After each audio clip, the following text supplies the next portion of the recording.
So he has this document where she puts the sign of the cross, giving permission to one of her children to get married. And this is 1825 in Los Angeles. And you just think about this person's life, right? She was Yeah. living in this village.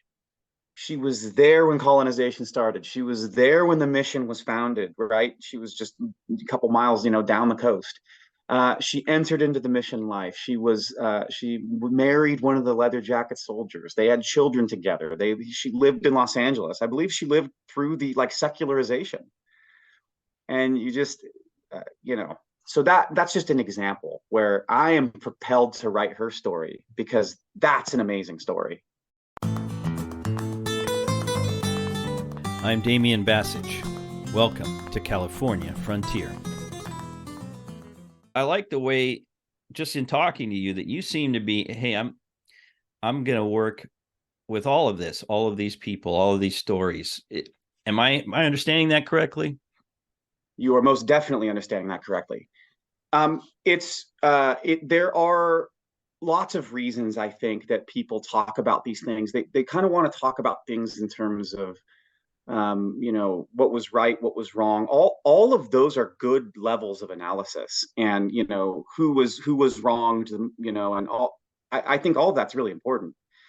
There is a place, I think, for more voices that are geared towards, um, you know, the missions were complex places, like for instance. And what I love about doing this research is that the village sites, places that I know, that's like, we have the material leftovers and the material culture still there from these villages. We can go to the registers, the records of baptisms and marriages and burials at the missions, and we can connect the village name to the place. We can then study the very individuals who are living there, right? They were living in this space. And then you can start to kind of bring out their story. And the stories that start to come out are very complicated. These were not communities of just division, right? They may have started off to some extent that way, but the purpose of them was to really turn into kind of these well, I mean, it's just a fact. They were these extremely diverse communities. And that's one of the things I loved about writing the book with Sarah. Sarah is a polarizing guy in a lot of ways.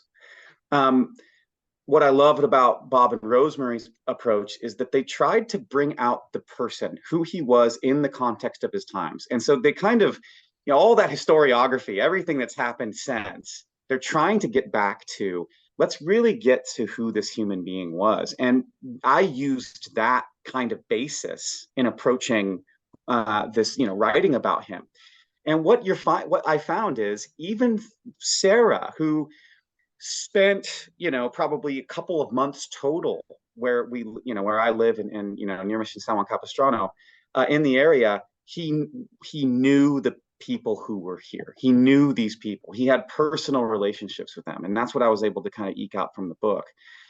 And you go, okay, there was an angle, right? For him, he's looking at this through the 18th century lens of a missionary whose purpose is to bring the people who are living here into kind of the Spanish program, right?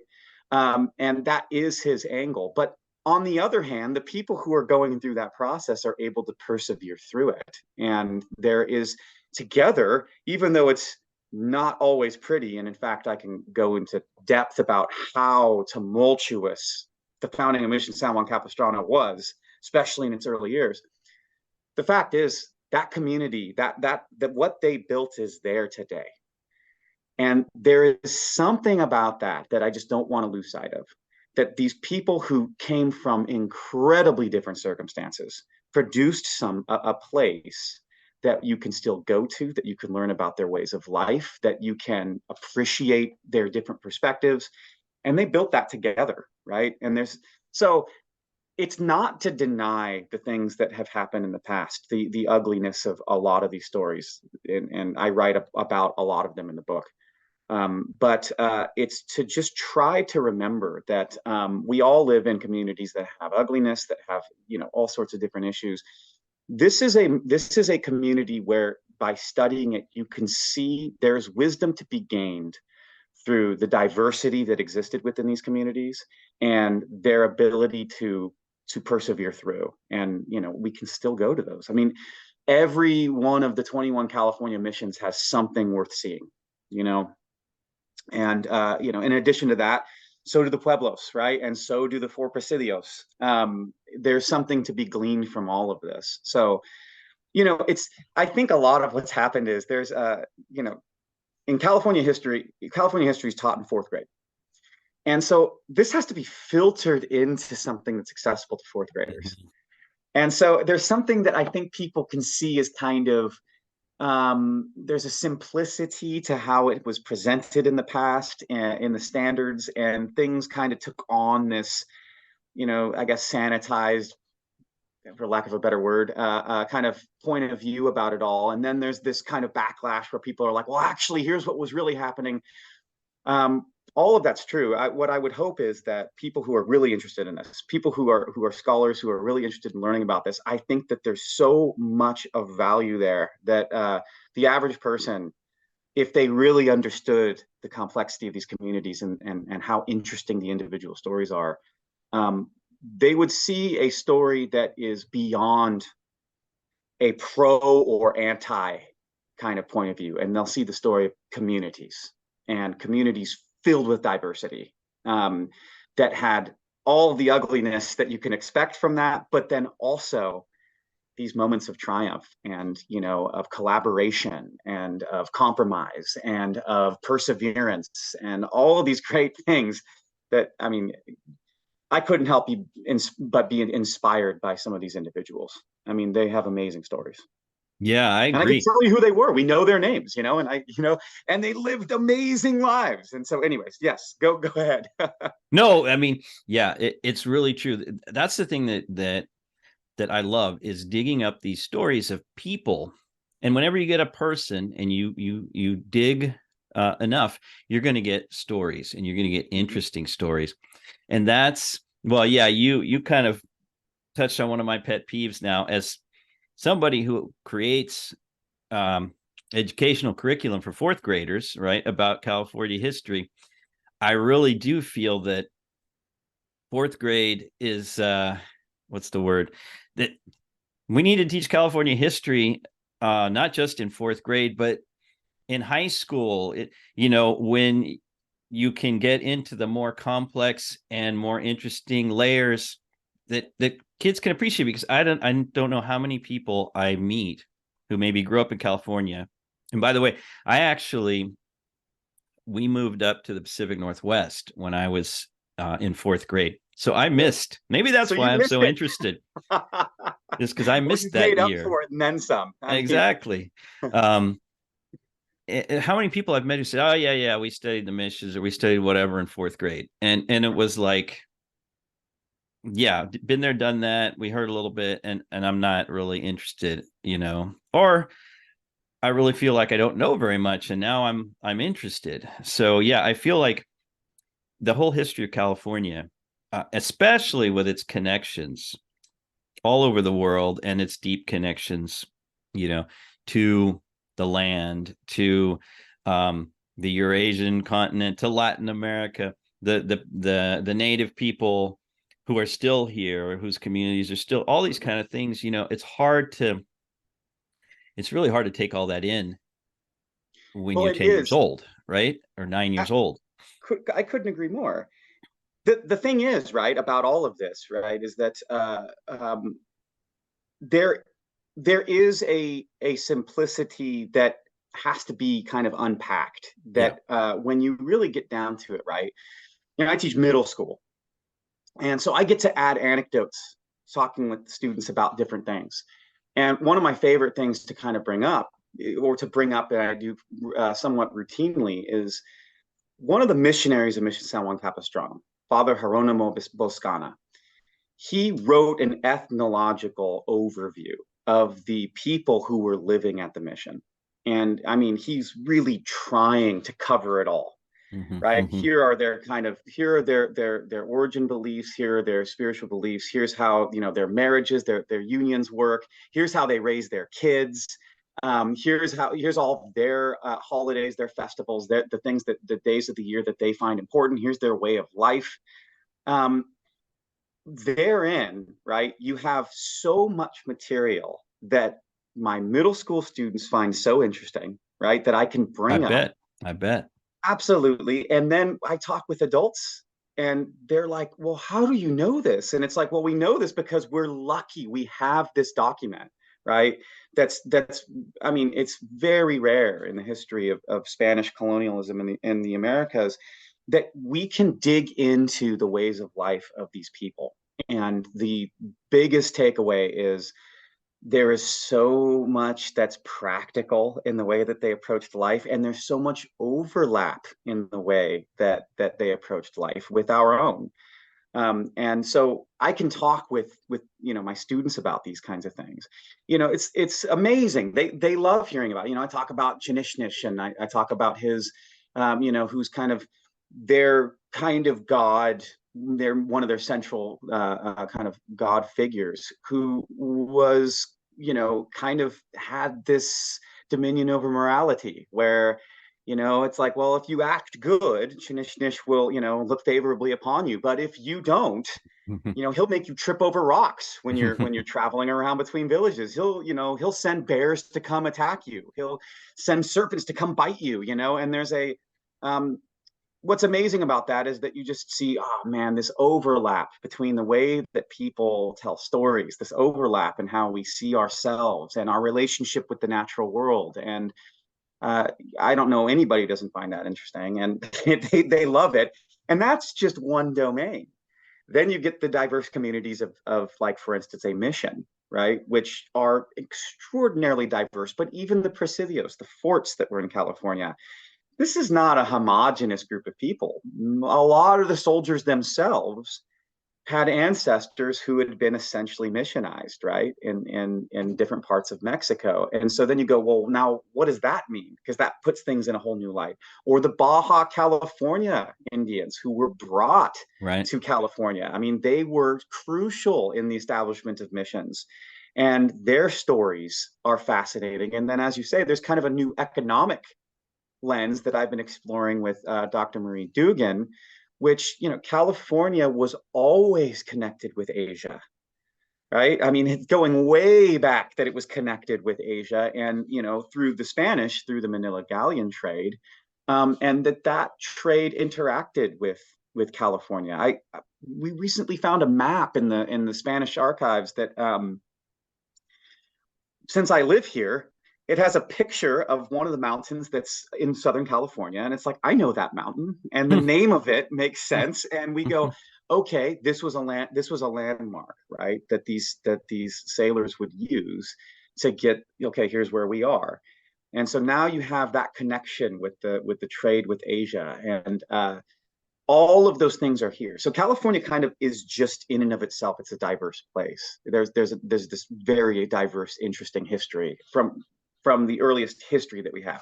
And even in the prehistory, you have all sorts of, the linguistic differences that are between different areas and the different groups of people who are living there and their differences in material culture and their connections throughout the entire Southwest, right? Where Right. we have material connection. I mean, the Portola expedition, 1769, the first overland Spanish expedition. They're coming through where I live, and a couple of miles in the direction behind me, there was a village called Hutucna. And when the expedition gets to the village, the villagers bring them tools, metal tools that have been fashioned by blacksmiths throughout the Southwest that had been Mm. traded all the way to California. So even the prehistory is connected. You go back to the Cabrillo expedition, 1542, the first interaction between Spain and Alta California, and they get to San Diego. And what do the people who are there say? There are people like you guys wandering about in the interior. We've heard through our connections That's right. all the way throughout. And it's like we know about Coronado, the Coronado expedition, or Alarcon, or one of these guys. And then as the Cabrillo expedition moves north, They're at Catalina. They hear the same thing. Hey, there's people like you guys in the interior. They get up to Ventura. Same thing. So California's history is, I mean, it's so fascinating because of its connections, its diversity. It's just, it's geolocation. It's amazing. I love Yeah. it. Well, I like to, you're translating, and I I think that's really important, because that's one of the things that sort of struck me when I first started getting interested in this stuff, um, was, at least at the time, right? Maybe in the, like around 2007, 2008, there was not much. Okay, let's back up. There's two things. That there's not a ton of primary sources translated into English, right? Totally. Yep. And Yep. and the more, and at first it seems like, well, there aren't that many, but then you realize that the archives are full of them. I mean, I know that we talked about History San Jose, right? Yep. There are thousands of documents there that are waiting to be transcribed and Mhm. translated. And I think that the more, and that's why, we're both BB and Sinkowitz fanboys, right? We Um, definitely are. what they've done is so important, because it translating these things creates the bigger picture, and fills in the gaps, and um, breaks up the sort of cliches, etc. So I mean, that's really good. And I also think one of my um, desires, and I hope that in time more of this will be able to come out, is actually, it's even harder to find primary source documents available in Spanish, in printed, not printed, but you know what I mean, in edited form, because we're actually Yeah. a little bit more fortunate.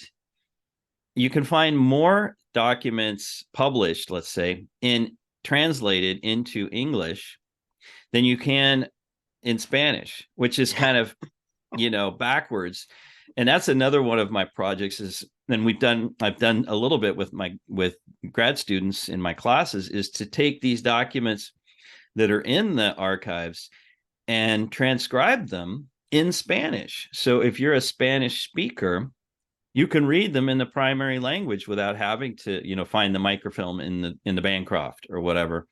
So I think that that's Yeah. another, because California is full of Spanish speakers and readers, and I think that that's an untapped resource, to be able to look at these documents in their original language as well, and sort of say, well, actually, this word in that context didn't really mean that. It meant, you know, which is also important, right? Because sometimes these words, um, used on the frontier in, in the north of the far north of New Spain, had maybe a different meaning than they do today, or they maybe even did in the metropolis, right? So, yeah, Oh, yeah, absolutely, and I totally agree. And collecting the Spanish sources has been something I've always tried to do. There's these great, there's a few of them, and I always try to get them because they're so yeah, hard to get a hold of. Like for instance, exactly. Rivera y Moncada's diary that he kept while he was the military commander of Alta California in, after Fages in 1774 through 1776. That was published in Madrid in like 1965, but there's so few copies, and it's took me Right, forever to get one. And then it's like, oh wow, we have this, or there's a million different examples. And kind of to your point, some of these translations were also done very early on. Like, you'll right. have stuff that goes back to the early 1900s, late 1800s, where there had been some interest in San Francisco or something with a centennial, or who knows. And they would they would put out some material that was translated. But then it's so important to be able to go back to the original Spanish document. And this is another Philism, another thing Phil taught me is, I would go through like Bancroft's histories, his California history books. And They're kind of like, the bedrock for so much of this because, his access to materials. And Phil always used to say, he goes, remember, he was looking at all that stuff through a certain lens. Right. So you go back to the original Spanish source and read through it again. And, you will find new things. And I did. There was so much more. And in the book that I just put out with Sarah, there was, this is one of these things, right? There was the Kumeyaay revolt against Spanish colonists in San Diego in 1775, which occurred in part because there were a bunch of soldiers who were absent from the Presidio founding Mission San Juan Capistrano for the first time. After that revolt occurs, you have that San Juan Capistranos, okay, we're going to stop the founding and, we'll find out what happens. A year later, they refound it. But because of the revolt, the military was more on it in making reports about any rumors of potential conflicts or revolts. And so in the earliest history of the years of Mission San Juan Capistrano, we have reports more than we typically have within that time frame because of the fear of another revolt like the Kumeyaay Revolt in 1775. But those have never been fully translated. Mm. And so they've been sitting in the Bancroft for 150 years. Wow. Right. And so getting them out, and it's like there would be kind of a quick summary that Bancroft has written in his books. But now it's like, well, what else is in there? And therein is all sorts of information. I was able to locate villages in the exact canyons where they came from, who are the people who were involved, match the people in the reports to the baptism and the marriage and the burial registers, and really start to tie together their familial ties and all of those kinds of things. But in doing so, I'm translating period Spanish. Right. So you're exactly right, because I would do a translation and I would send it to Rosemary Beebe and go, do I have this right? And there are some examples where she's like, that word meant something different then. Mm-hmm. Mm-hmm. And, I think even one of the footnotes, I have, because, stories would hinge on these things, right? And it would be like, it's like, I remember one of the words was guapos, right? And it was, the idea was that, soldiers were being described as what I thought was good looking. That's what the word means in Spanish. And she pointed out at the time, it was mostly used to say that somebody was being brave. Mm-hmm. These kinds of things. And so Right. it was like, oh, okay, I wouldn't know that, right? And so, yeah, I totally agree, Damien. And I really do hope that more of that work's done. It sounds like you're in part getting some of that done, which is amazing. I hope you continue to do it. Yeah, well, I found that my students, when they get into it, they really find it interesting. Also, especially if they come from places like Sonora or Sinaloa, or and it reminds them of their family history, or if they come from a rural background in Mexico or Central America, there's a lot of echoes of life that they find familiar, and also helping them understand where they are today. So yeah, I'm hoping to do more of that, especially in the next coming years. By the way, all of this writing and publishing you're doing, how do you manage to stay so productive? You're making me envious. I think in part what's happened is because I'm starting everything from a local perspective, and as you mentioned, there's kind of a dearth of source material. There's not all that much. So there is within, I say this about like Ben Franklin. It's like, okay, in the 18th century, he could kind of get to the ends of all of these, the knowledge in all of these different capacities, whether it's political philosophy or science or whatever else. At the time, one person could do that. And when you're locally focused, you can do a little bit of all of these different kinds of research. And so I'm able to, I've been able to really get a grasp of what's out there locally. And although I read a lot about what's going on in these other missions and what's going on in these presidios and all these other areas, my sphere of knowledge is mostly local. So the thing is that's happened is because I've spent so much time with like the early California population project through Huntington Library, where these registers from these Spanish colonial establishments are digitized, right? And Stephen Hackle and all that wonderful work. Now with the local perspective of the source material that we have, informants that, Harrington, the anthropologist, collected information from about villages and stuff like that. Well, now you can do so much and it's relatively easy. So I keep hitting upon these stories that are like, well, I can write about that. I have enough to write an article about that, right? Or I have enough to write, this, about that. So I'm in part staying productive because of having a more local focus. I'm envious of people like you or Bob and Rosemary who can talk about things in a much larger context. Dr. Marie Dugan, um, because I was reading something she wrote, and she's talking about the economic development of California, and she's pulling source material from everywhere, and you're just like, where did you get the time to read all this? But I think that stuff's harder to write in a sense when you're really hitting at the big layer levels.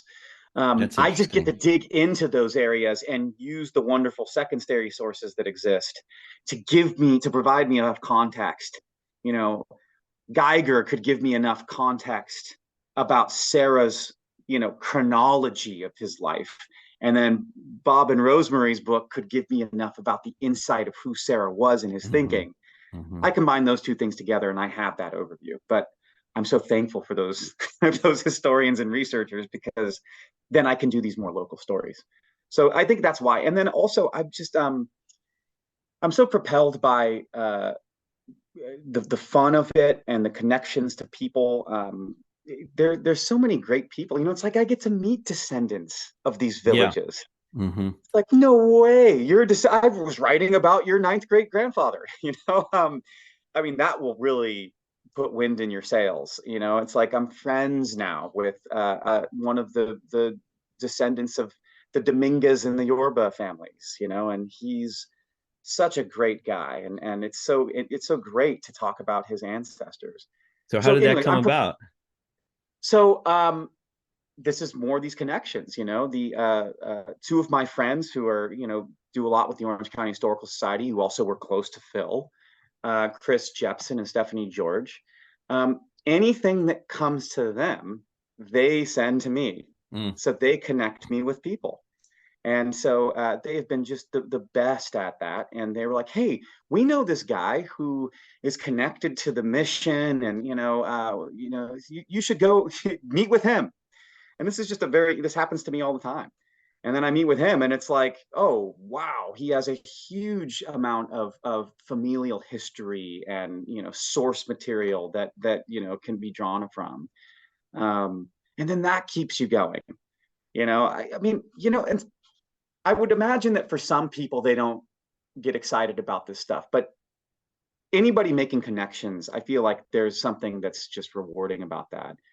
And, just as an example, right? I remember going through a bunch of documents, at my friend's place, and he's just random stuff. But one of the things he has is a matrimonial investigation for one of his ancestors back from 1825 in Los Angeles.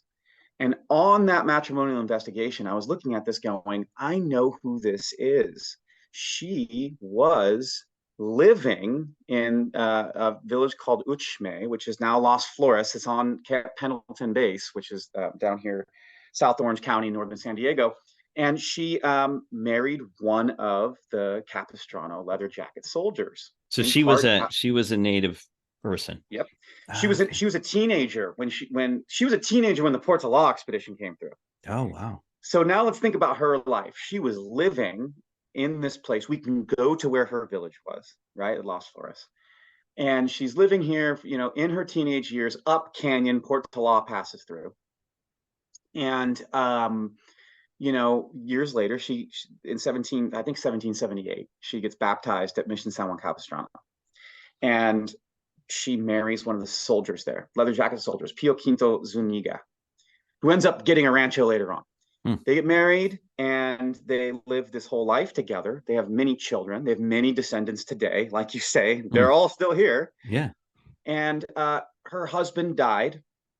And so she, according to, the Catholic Church, the way that they approached these marriages, that they had to have parents sign off on it. So he has this document where she puts the sign of the cross, giving permission to one of her children to get married. And this is 1825 in Los Angeles. And you just think about this person's life, right? She was Yeah. living in this village. She was there when colonization started. She was there when the mission was founded, right? She was just a couple miles, down the coast. She entered into the mission life. She married one of the leather jacket soldiers. They had children together. She lived in Los Angeles. I believe she lived through the like secularization. And you just, so that's just an example where I am propelled to write her story because that's an amazing story, right? That's what an amazing, just somebody who endured unbelievable change. And, and here she is, the one that's being consulted by this missionary to get permission for her child to marry. And so it's just a cross, right? It's just the sign of the Right. cross, but it's like, think of what's embedded in that. Think of what Yeah. story is embedded there. So that's what propels me. I want to tell her story. I think we should know her name, and her Yeah, name was exactly. Alam. Yeah, her name was Alam. And Wow. yep. And so she was from Uchme, like I said, at Las Flores. Wow. Yeah. That's fascinating. So when you go there, Damien, because I Yeah, know I'm you're going to going there Las. very soon. Exactly. Yeah, and at the end of my book, because I really wanted the book to be in that vein of digging out the story of the people who were living here. At the end of the book is a picture of that document, and an outline of her story. Um, so that's what propels me. I just like, I didn't ever think it was possible to tell their story. You remember when I Hmm. was hiking around as a kid? Well, here's some Morteros. We don't know who these people were, Hmm. right? And then it's like, well, we do. Phil was friends. Her name was oh geez, I'm forgetting her first name. Nolasquez is her last name. Rescinda Nolasquez. She was a Cupeño Indian, which was Hmm. inland from San Diego. She was the last survivor of a group that was removed from their lands by the federal government. She Is was this removed the from whole her thing land. with the Warner Yep, Ranch? Warner Hot Ranch. Springs. Yeah. Exactly right. Yeah, And exactly they right. they had to go to Pala. That's exactly right. She was removed to Paula, which was tough because the people who were living there had been kind of, they hadn't always had a great relationship with the Mhm. Cupeño. But anyways, there are Morteros up in the mountains, where Rescinda was actually as a kid, where she would, watch her mom grinding acorns and that kind of stuff. And Wow. Phil, used to talk about, yeah, you can go here. And he goes, Rescinda is no longer with us, but he goes, I asked Rescinda about this, and Rescinda would say, yeah, I remember being there with my mom and with the other women who were there, and they were talking about the goings on of the village, and all of the they call it the chisme, right? They call it Hmm. the gossip, right? They're sharing the gossip, and well, why isn't so and so here? And so that's another thing about all of this, is that it's not so far back that we don't have really important information that contextualizes things. So that keeps me going. I love stories like that, Yeah, because me now it too. connects this. Yeah. So Me too. And it's great finding people, yeah, who could tell those stories. That's awesome. When is yeah. or not, let's stop with when for now, but where are you publishing the book? Are you looking for a publisher right now, or what's the state of that?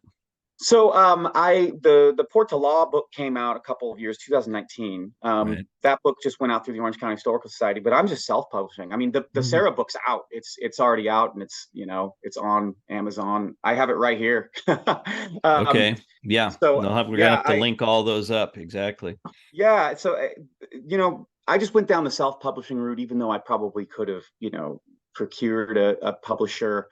Um, I went down that road because I'm writing all of this stuff, and I started to get worried. I'm like, if I don't put this stuff out, right, Right. I'm afraid it will be manuscripts. Like Phil, like when he died, he had a whole bunch of great manuscripts that just never came out. Because I heard once that the day you finish your book, you're 50% done with your book, because Hmm. everything that comes after. Yeah. So I No, that's self-published good. that. Yeah. They're available. Yeah. I think that's oftentimes can be a problem, especially with like academic presses. If a the when the, and you know when they come out, it may cost, especially if it's only in hardcover, it may cost like $80, and so nobody wants to buy it. Or B, it goes out of print quickly, and then it's hard to find. I mean, it's important that people be able to read and get their hands on them. Yes, I agree, and I think the information is so valuable that plus, you know, I'm not a professional academic, right? Like I love this stuff, and I'm propelled by my enthusiasm in it. I do have a degree in history, but I'm not involved in that world, and I love books, and I love beautiful books. Mhm. Don't get me wrong. Um, but I also, and this is coming from a very true place. I was just reading Dr. Dugan's book on the Chumash in Santa Barbara, Oh and yeah, that's a about great the one. yeah about that kind of like labor and the relationship between these different groups. And it's so well written, and it's so great. I'm just like, okay, this is, or I read Bob and Rosemary stuff, and I'm like, Yeah. okay, or your stuff, which I know we in our last discussion. I mean, there is an art to be able to discuss, to synthesize out of all these kind of disparate sources something that is so accessible, right? And I've struggled with that because a lot of times you fall down you know, well, because of this and because of this and because of this source way over here, you can put this together and then, see, isn't this amazing? Right. And for somebody who isn't well versed in all of this, they're going to be like, whoa, can you just give me what's the story of the person? And Yeah. you do a great job. And I consult your stuff for context of like, oh yeah, how did that work? Oh, Uh, good. I appreciate like you that. did you did a great Awesome. podcast on just the history of land ownership and how that Hmm. all transitioned. It was like, I was just listening to that in the car and going like, oh yeah, okay, cool. Because I'm writing about something that has to do with that. Right. And so Hmm. it's like, Oh okay, yeah. now I have an overview that I can apply. So Yeah, it's yeah, funny on land ownership in California. It's always been a big deal. never been Still smooth, is. has Right. it? Never been smooth. Yeah. Well, listen, the one thing before we go, Yeah. you've been on TV. Just talk a little bit about your TV appearances. I noticed yeah, you were part of this documentary series. Yes. Yes. That was it's called Lost LA. And it was great. The guy's name is escaping me now. It's Nathan. But the series was going over the history of Los Angeles, and it would have episodes that were thematic. And one of the themes were kind of like Los Angeles in the West. And this thing I mentioned earlier, Juan Flores and this bandit gang, Las Manias, they part of it was about that. And up here in Orange County, two of the people who were in that gang, who got captured in the Santa Ana Mountains, arrested, they there's a big story behind it, but what ended up happening was the gang had split up. Flores and those guys had been taken to one of the local ranchos, the Yorba Ranchos, and in the middle of the night they escaped. And these two guys had been caught elsewhere in the mountains, and they were on their way to Los Angeles. And when Andres Pico of Pico family fame, but not the governor, Hmm. um, he was taking them back to Los Angeles, and he goes, "Well, these two aren't going to escape," and they hung him on the spot. They Mm. hung him on a tree. Now Wow. there was a continuity. One of the rancheros who was out there in the early 1860s, this happened in 1857 that they were hung. He ended up cutting their bodies down from a tree. He lived into the early 1900s and passed along to the historians then, here's the tree. So Mm. there's this hangman's tree that Oh, is wow. actually connected to this whole event. They did this a special on it. They wanted to cover that tree. And so through Phil, he goes, I know the guy who knows that story. And Mm. so, we went out there and we filmed it. And so I got to be a part of that. And it was a great series, so much wonderful information on it. So it was a great honor to be a part of it. Yeah, I haven't seen all the episodes yet, but the whole series itself looks really interesting, really fascinating. And It it's is. particularly focused on Southern California and LA Southern area. California. That's right. Yeah. Yeah. Yeah. So it was awesome. But hey, Damien, I can't thank you enough for allowing me to come talk with you about all this stuff.